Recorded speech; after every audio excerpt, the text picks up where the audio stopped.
You might have clicked this video because you think that fitness has nothing to do with being productive. But in my life, I've learned that my fitness routine is the source of the most impactful lessons that I've learned about productivity. I've been working out 5 days a week for the last 10 years, and in that time, I completed a bachelor's degree, a master's degree in Greek and Hebrew, and another master's degree in divinity. And I'm currently working on a PhD in the New Testament. And I'm not naturally a nerd. I don't love reading. But the productivity I've learned in my fitness has allowed me to grow and achieve some of these other things. And I'm gonna share with you the 18 lessons about productivity that I've learned from fitness in this video. Hey, my name is Michael Thompson. I'm a husband, youth pastor, and PhD student. And on this channel, we discuss personal and professional development from a Christian perspective. The first major lesson that I've learned is if you want to get good at something, you have to plan on failing at some point, especially at the beginning. If you want a new fitness routine, there's gonna be times where you don't execute the routine like you planned. If you wanna be somebody who's really productive, then you have to be willing to know that, all right, I'm not gonna get all my goals hit every single time, and that's okay. But a lot of people, they're afraid to fail, so they never set any goals in the first place, or they're afraid to try a new routine because they know they might fail. And if you want to get good at something, you have to be willing to fail. Recently, I turned in one of my papers, and this was just digitally, and then I found out we have to read these things out loud. And honestly, I didn't proof it, and so in a way, I failed. I didn't fail the assignment, but what I learned is, all right, I need to practice reading these papers out loud before I turn them in. And that failure is helping me grow, but you have to be willing to fail if you want to get better at things. The second major lesson is focus on repetition, not on perfection. In the gym, if you have perfect form when it comes to doing squats and bench, that is great. But if you don't have a pattern of repetition, then you're not gonna get better. And productivity is the same way. One amazing presentation doesn't matter if you can't consistently communicate well. And then if you have one really productive day, that doesn't change your life. It's the repetition that makes you better. There was one study in, I think it's Atomic Habits, but they had a group of people take a lot of pictures and try to get one really, really good picture. And there was another group of people where they had them go out and just try to get one really good picture. And consistently, the group that tried to take a lot of pictures came up with a better product than someone who's just obsessing over one perfect picture in like the other group. And that just teaches us that if you want to get good at something, focus on repetition. Do it over and over again. Don't focus on just having one perfect rep. The third lesson is success follows planning. The years whenever I went to the gym without a plan, I consistently wasted time, and then sometimes I'd even skip the workouts because I didn't know what I was gonna do. I didn't have a plan. But whenever I started going into my workouts, knowing the exercises and the different split that I was doing throughout the week, it made me realize that, okay, if I don't get this chest workout done on this day, then I gotta make it up at some point. And that planning made a huge difference. And productivity is the same way. When you decide ahead of time what you're gonna work on, how long you're gonna work on it, and what your process is for that project, you remove a lot of the decision making. And the more that you can remove decision making in your week, the more productive you're gonna be. Same in your workouts as with your work. Lesson number 4, growth requires discomfort. You've probably heard before that if your muscles never experience resistance, then they're not gonna grow. And honestly, your life is the same way. A lot of people, they wanna grow, but they're not willing to be uncomfortable. And so as a result, they don't grow.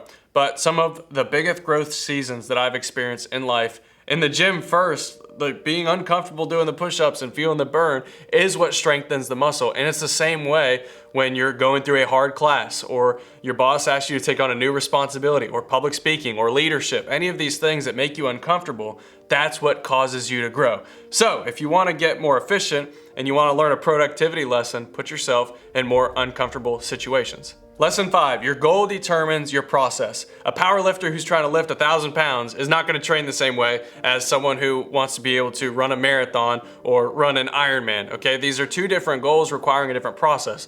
And the same is true in your life, is that if you're gonna be a really productive person, that's gonna be a goal that might be different than the people around you. And so your process getting there may look a little different. If you're someone who wants to teach, then you might have to go get a different kind of training than somebody who doesn't necessarily want to teach, right? These things are obvious, but if you're a Christian, you also need to remember that you should make plans, but you should hold those loosely, because the Bible says, if the Lord wills, we will do this or we will do that.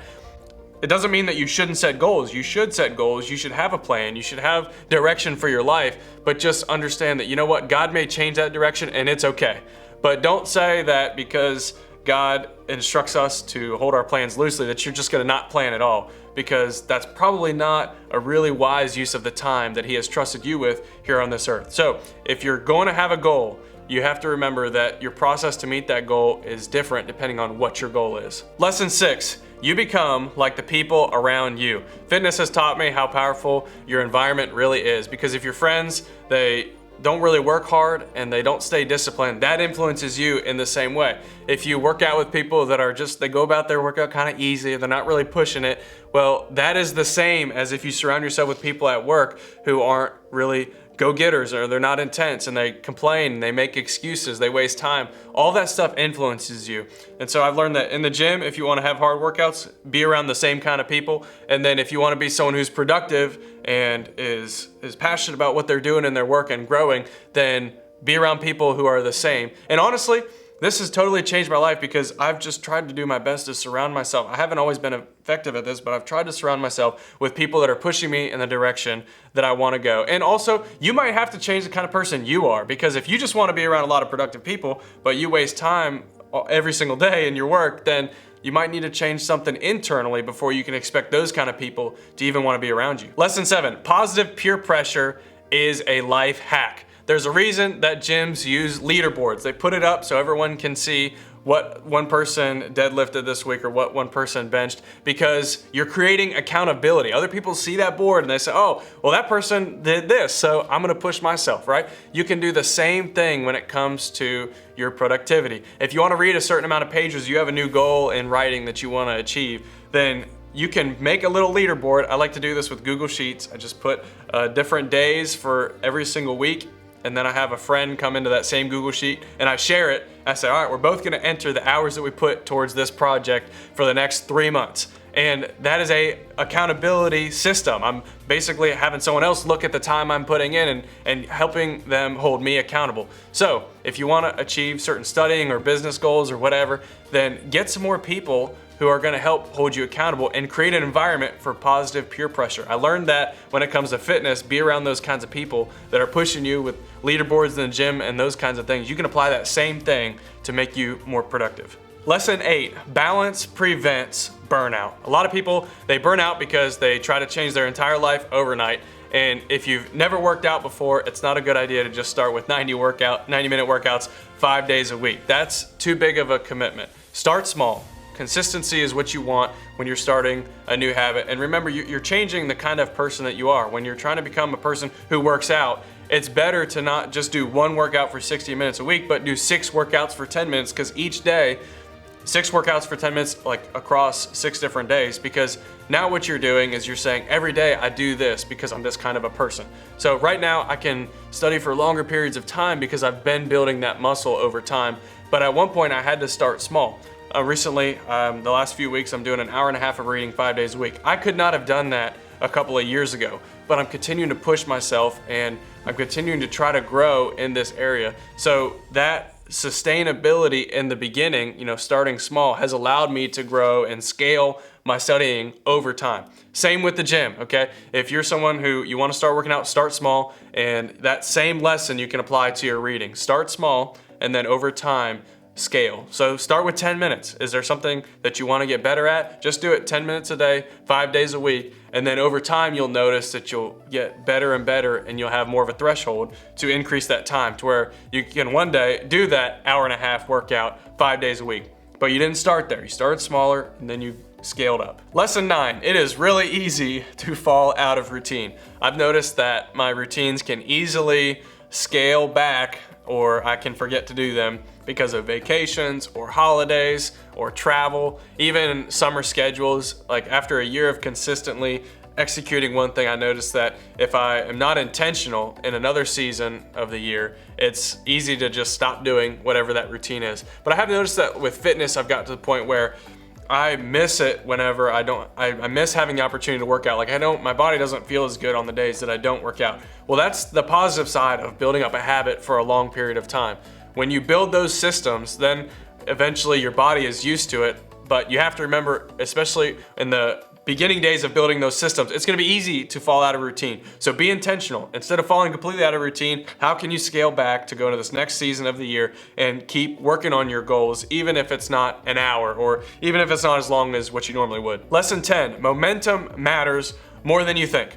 Once you get a few good weeks under your belt, you'll notice that things really do become easier. You start seeing a little more progress, motivation goes up, confidence goes up, and that momentum, it creates a type of energy. I noticed this recently with a vocab test that I had to take. We had to memorize about 20% of the Greek New Testament, and every day my rule was I have to do vocab for an hour before I move into other things. Well, eventually, after doing that for about 2 months, I noticed that I sit down and I naturally just grab my vocab cards. It was kind of a weird thing that I've had one or two other projects like this in my master's, and I noticed that that momentum really helped me continue to follow the routine that I had set. Now, it was hard at first to sit down consistently, but after several weeks, I noticed that it's a little bit more natural, and that's because I created momentum in that area. So when you stop completely with a habit, it becomes so much harder to restart. So remember that objects in motion tend to stay in motion. How can you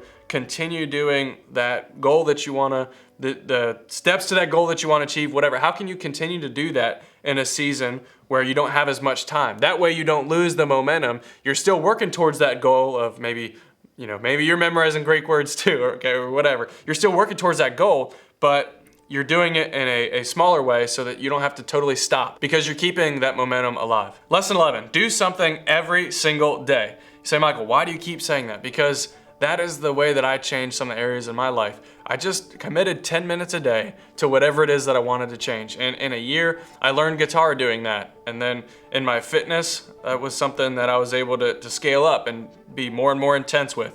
Even with studying, I started with the Pomodoro method, and at the current moment, I'm able to study for a few hours on end, but I didn't start there. I started just doing little intervals of time. And eventually, I'm working those muscles, whether it be physically with the workout or the productivity muscles with my mind and reading. Over time, it grows, but I didn't start doing the more intense intervals. I start with smaller periods of time. So start with 10 minutes because eventually that changes who you are and it changes your mindset, and you'll be able to do a lot more intense things over time. But right now, start by doing something every day in the area of your life that you want to change. Lesson 12, time constraints create creativity. I've noticed that sometimes when I've only had 40 minutes to work out, I still, because I didn't want to lose the momentum, I made myself go to the gym and I got more creative as a result. Instead of just doing the bench press, I did the bench and a shoulder exercise combined. Well, that's called a superset. And sometimes those time constraints, instead of just getting frustrated, I allowed those time constraints to get me to be more creative. How can I still do my goal of the workout or whatever I'm trying to accomplish in the same amount of time? And you know what's funny? Some things that I've learned in time constraints, I've started to apply as just a normal part of my routine. I used to listen to different books that I had to read for classes while I was working out. Well then, now I've grown to apply certain audio formats of things, of content, just in my day-to-day life, and that was a result of the time constraint. So honestly, enjoy those constraints, because whenever you really focus on how can I still get done what I need to get done even though I have less time, you're gonna become a more productive person. And a lot of people, they think that they just need more time, but if you were to use your time wiser and put yourself in more time constraints, you would most likely be creative and then learn different skills that apply to other areas of life, making you more productive. Why? Because it was a lesson that you learned in the gym. You only had a few minutes, but you still went about the workout, and then it made you more creative in your productivity. Lesson 13, prioritization is rare.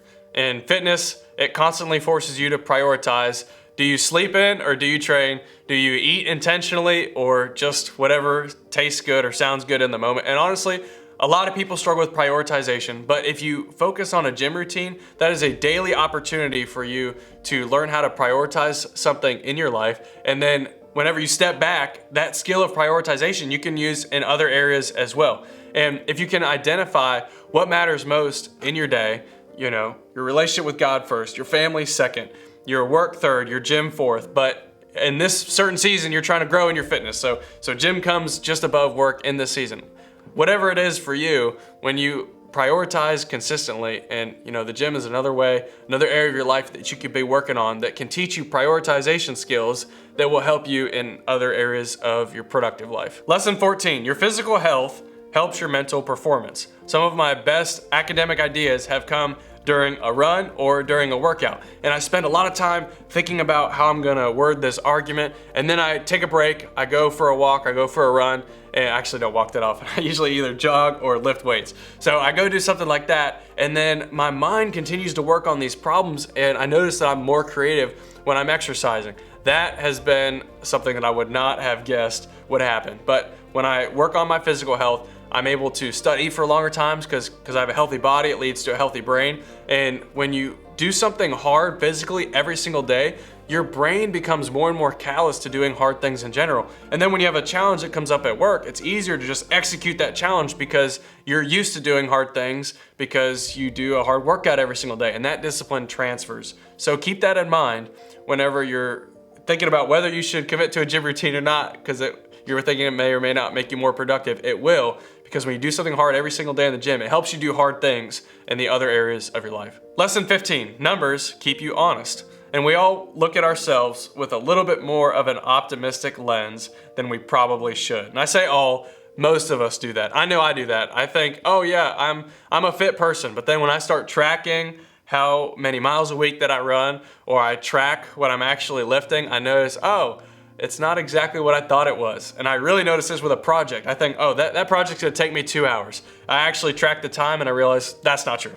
It takes a lot more time than I was anticipating. Why? Because I view myself more, naturally, we just as people view ourselves more optimistically than what reality is. But when you put numbers down, that makes a big difference. And people don't like to do that with their budgets. They don't like to do that with their time. But I will tell you this, if you will put numbers down for your fitness, learn how to do that in one area, it's gonna make you so much more productive if you apply the same thing. Add numbers to what you're trying to do throughout the week. And then you'll notice some of the tasks take the same amount of time every single week. And like in fitness, you might notice the weight or the reps or your workout, whatever it is, you're tracking it with numbers, and then you set some goals and you realize, oh, I'm not as good at that as I thought. It's the same in your productivity. And those numbers, you can go back on those. And what I've seen is that my sermon prep takes about the same amount of time every single week. So now I carve that out and I know when it's getting done. My certain papers, they take the same amount of time. I know that I'm writing an academic research paper. I can count on about 40 hours of work for that specific 25-page, double-spaced project. Well, once I know that, I know it'll take me this many weeks working at this many hours. And then it's just a game, but those numbers really help you make things objective. Also, set a weight. How much do you want to weigh throughout the year? And if you put that down and weigh yourself every day, then you know, okay, and this time of year, I tend to weigh a little bit more, and you can make adjustments accordingly. But if you don't put numbers down to things, you have to know that naturally you're most likely being a little more optimistic towards yourself than reality is. But when you put numbers down, you'll see, oh, I can really improve that area. Lesson 16, delayed gratification is a huge deal, okay? The first day that you work out, you don't just look different, you're sore, and it's not really fun, but the results come later. But then after you learn to work out, even though you don't necessarily see an immediate result, that grows you in a huge area personally, because you're okay with delaying gratification until later. That fitness lesson applies to your finances. It doesn't feel good to necessarily put down a budget 1 month, but man, it does feel good after you've been doing that for 3 years, and then you see that your finances are adding up. And it's not so you can just buy yourself nicer things, it's so you can give to other people, so you can be a generous person. Same with your school. You sit down and you study for a couple hours. That doesn't necessarily just feel good, but over time, being okay with not having the gratification in the moment, that's gonna help you with things down the road. Spiritual growth is the same way. When you wanna grow spiritually, it doesn't necessarily feel good to make the right decision. But over time, you will realize that, man, I like the results that this produces. Or, when it comes to spiritual growth, I know God's called me to do this. So even though I don't necessarily feel great in the moment, I'm still gonna commit to this because I'm after the long term. I'm not here to just get a big bank account for myself. I'm here to lay up eternal rewards, right? Thinking that long term, delaying gratification until, you know what, one day, instead of like in the New Testament, it says that we're not supposed to sound off and tell everyone when we're doing something good. Well, if you as a Christian today, you do something nice for somebody and you do it for God, not for other people, man, that's real delayed gratification, because you're laying up rewards for when you go to heaven one day, if you have trusted Christ as your personal Savior. So delayed gratification is a huge key to achieving things, and it's also part of being a faithful Christian. Lesson 17, success builds confidence. Every time you set a difficult fitness goal and you accomplish it, it's common for you to feel more confident to achieve another goal. Why? Because you've done this before. And then over time, that confidence, it spills into the other areas of your life. And when you have seen yourself do something in fitness that is very difficult, then you have the confidence that you can do difficult things. Well, then you have a productivity task over here that is not necessarily easy, but you know that you've done harder things in the fitness world. That helps you be more confident. And that confidence is it's built through success over time, normally. Some people, I don't know how they're as confident as they are, because I'm like, man, you haven't really done anything and you, whatever. But normally, if you're very confident and you're good at something, like confidence and humility normally is more of a sign that somebody is actually good. Because if you're just arrogant and you're confident, then people can sense that. Like I was talking to somebody recently and I was like, man, you are just so full of yourself. That's not the kind of confidence I'm talking about. I'm talking about the humble, quiet confidence that you can step into a task and you can achieve it, and you have a plan and you're not really concerned about whether you can get it done or not. I've noticed that people who build that confidence through success in the gym can also apply that to success in being more productive in all the other areas of their life. Lesson number 18 that I've learned in the gym that applies to being productive is that most people just make excuses. Like people, they just, if you're not fit like you want to be, then they make an excuse for that. And in life, I've realized like there are talkers and there's doers. And usually people who write things down are more of the doers. And a lot of people want results, but not everyone wants to discipline themselves and become uncomfortable in order to achieve those results that they want. And honestly, I've seen the same thing in work, school, ministry, life. I mean, execution is different between the people who get things done and the people who want to get things done. It's great to be able to say the goals you have, but what is the process? What is the follow through on the goals that you want to achieve? So be a person who's not one who makes excuses. One of the ways you can learn how to do this is by achieving the goals that you want to achieve in the gym, because that's going to help you and you're going to know, all right, this is the work ethic it takes. And that's another thing, guys, at the end of the day, I think one of the most effective lessons is just learn how to work hard. If you know how to work hard, and I've learned that in the gym and in fitness, that has helped me be a more productive person all around. All right, guys, I hope you enjoyed these different tips, and I want to know what you think. Put it in the comments. Do you agree with these 18 lessons that I've learned from fitness and applied to productivity, or do you disagree, and why? Because I'd love to see if there's something that I'm missing. But honestly, at the end of the day, I believe that if you want to be more productive for God's glory, you should also be intentional about your physical health, because fitness, it doesn't just change your body. It changes your discipline, your consistency, your confidence, your ability to execute, and over time, those things compound. And if this video helped you, I hope you'll subscribe, and we'll see you guys in the next one.